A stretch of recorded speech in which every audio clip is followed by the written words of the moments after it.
प्रिय छात्रों, हिंदी की ई लर्निंग कक्षा में आप सभी का स्वागत है। आज हम जयशंकर प्रसाद जी द्वारा रचित पुरस्कार कहानी का अध्ययन अध्यापन करेंगे। पुरस्कार कहानी एक ऐतिहासिक कहानी है।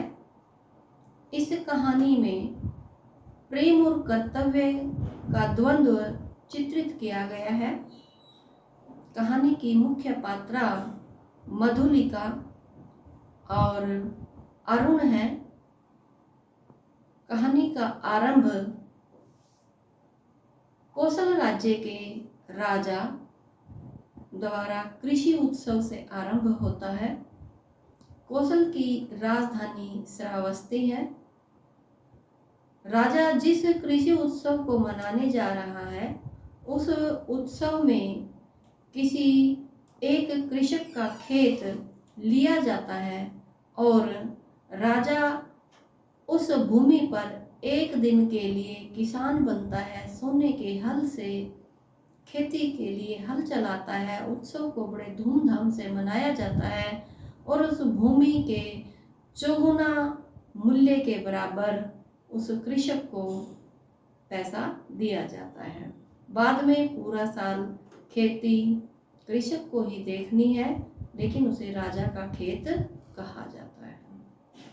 प्रस्तुत कहानी में जो कृषि उत्सव मनाया जा रहा है, उस उत्सव के लिए एक कन्या जो मधुलिका जिसका नाम है, उसके खेत को चुना गया है। मधुलिका सिंहमित्र की कन्या है। सिंहमित्र राजा का विश्वास पात्र और वीर पराक्रमी सेनानी था, जिसने मगध के विरुद्ध लड़ते हुए कौशल की रक्षा की थी। जब उसकी भूमि को चुना जाता है, कृषि उत्सव मनाया जाता है और कृषि उत्सव पूरा होने पर कृषि उत्सव के समय अड़ोस पड़ोस के क्षेत्रों के राजाओं को भी आमंत्रित किया जाता है और मगध का एक राजकुमार जो अरुण है, वह भी जिज्ञासा भरे भाव से उस कार्यक्रम को देख रहा है। राजा जब हल चलाते हैं तो बीज डालने के लिए खेत के मालिक अर्थात मधुलिका को बुलाया जाता है और वह अत्यंत सुंदर है। कोसे वसन पहने हुए है, जिससे उसका शरीर झिलमिल कर रहा है। प्रस्तुत कहानी में जयशंकर प्रसाद जी ने मधुलिका नामक पात्र के माध्यम से अपने देश के प्रति कर्तव्य और प्रेम दोनों के द्वंद्व को चित्रित किया है। जब सिंहमित्र की कन्या मधुलिका के खेत को उत्सव के लिए चुना जाता है, तो वह सहर्ष उसे स्वीकार कर लेती है और पूरे धूमधाम से उत्सव मनाया जाता है। आसपास के क्षेत्रों से भी राजाओं लोगों को आमंत्रित किया जाता है। जब यह कार्यक्रम संपन्न हो जाता है तो राजा उस भूमि का मूल्य चुकाने के लिए कुछ अशर्फियां मधुलिका को भेंट स्वरूप प्रदान करता है। मधुलिका राजा के इस अनुग्रह को स्वीकार करती है, अपने माथे से लगाती है और फिर उन अशर्फियों को राजा पर ही न्यौछावर कर देती है। इससे राजा का कुछ तेवर बदल जाता है और राजा पूछना चाहता है कि इसकी बैकग्राउंड क्या है, अर्थात यह किसकी लड़की है। इसने मेरे द्वारा दिए गए अनुग्रह को स्वीकार करने के बाद मुझ पर ही न्यौछावर क्यों कर दिया, यह सारा साल अपना गुजारा कैसे करेगी।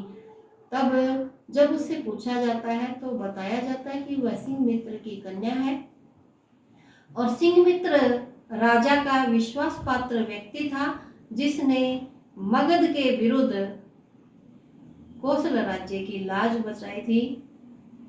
कौशल राज्य की राजधानी श्रावस्ती है और राजा जब यह उत्सव मना करके चला जाता है तो मधुलिका अपने खेत के आसपास ही एक मधुक नामक वृक्ष के नीचे बैठ करके चिंता करती है, सोचती है और वहीं अपना गुजारा करने लगती है। उसी झोपड़ी में रह करके उस पेड़ के नीचे ही अपनी झोपड़ी बना लेती है। राजा द्वारा मनाए गए कृषि उत्सव में मगध से एक राजकुमार जिसका नाम अरुण है वह भी पहुंचा था और वह मधुलिका के सौंदर्य को देख करके उस पर मोहित हो जाता है। जब मधुलिका मधुक वृक्ष के नीचे बैठी थी तो अरुण मधुलिका के पास जा करके उसे सांत्वना देता है कि राजा से तुम्हारी भूमि में वापस दिलवा सकता हूँ। लेकिन मधुलिका उसे यह कह करके मना कर देती है कि यह राजा का राष्ट्रीय नियम है और मैं नियम के विरुद्ध जाकर के मेरी भूमि वापस लेना नहीं चाहती हूँ। मधुलिका दूसरों के खेतों में काम करके रूखी सूखी खा करके अपना गुजारा करती है और उस वृक्ष के नीचे झोपड़ी बना करके अपना जीवन व्यतीत करने लगती है। आसपास के सभी कृषक उसका बड़ा सम्मान करते हैं। इस तरह से 3 वर्ष का समय बीत जाता है। एक रात मधुलिका विचारों में खोई हुई थी। बाहर बारिश हो रही थी। तभी सहसा उसे कोई शब्द सुनाई दिया, जैसे किसी ने उसकी झोपड़ी पर दस्तक दी हो। और जब उसने जाकर देखा तो वही अरुण नामक राजकुमार झोपड़ी के पास खड़ा था। जब राजकुमार ने बताया कि मगध से उसे निष्कासित कर दिया गया है और वह कौशल में अपनी आजीविका खोजने के लिए आया है। मधुलिका ने राजकुमार से पूछा कि यदि तुम इतनी ही कठिन परिस्थिति में हो तो सेना को साथ क्यों लिए हुए हो। वह कहता है कि मैं इन सैनिकों के सहारे अपने नए राज्य का निर्माण करूंगा और उस राज्य की तुम्हें पटरानी बनाऊंगा। राजकुमार अरुण ने मधुलिका को अपनी पूरी योजना बताई और उसे महाराज से अपने खेत के बराबर भूमि मांगने के लिए कहा और वह भूमि दुर्ग के दक्षिण नाले के समीप के जंगल की भूमि मांगी। महाराज भी मान गए, भले ही वह भूमि सैनिक महत्व की थी, क्योंकि वहां से यदि कोई आक्रमण करता है तो उस राज्य पर कब्जा करना आसान था। अरुण के सैनिकों ने जंगल काटकर मार्ग बनाना शुरू कर दिया। जंगल नगर से बहुत दूर था, इसलिए उधर कोई आता जाता भी नहीं था। राजा की आज्ञा थी कि वह भूमि मधुलिका को दे दी जाए।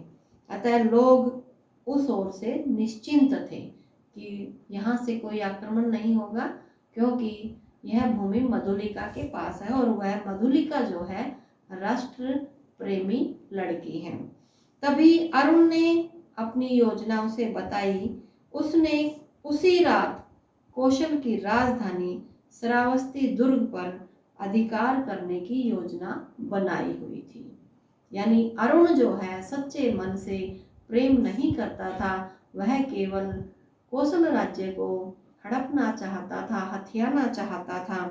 अरुण चला गया तो मधुलिका सोचने लगी कि वह उसी सिंह मित्र की कन्या है जिसने मगधों से कौशल की रक्षा की थी और आज उसी मगध का राजकुमार कौशल के ऊपर आक्रमण करना चाह रहा है और मैं उसका साथ दे रही हूँ।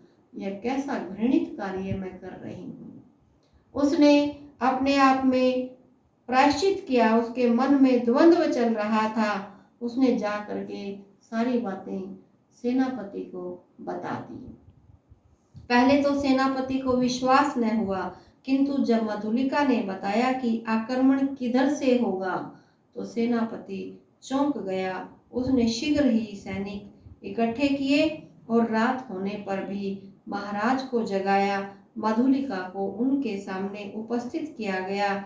उसने जब सब कुछ महाराज से कह दिया, महाराज स्वयं भी तुरंत तैयार होकर शत्रु से लोहा लेने के लिए निकल पड़े।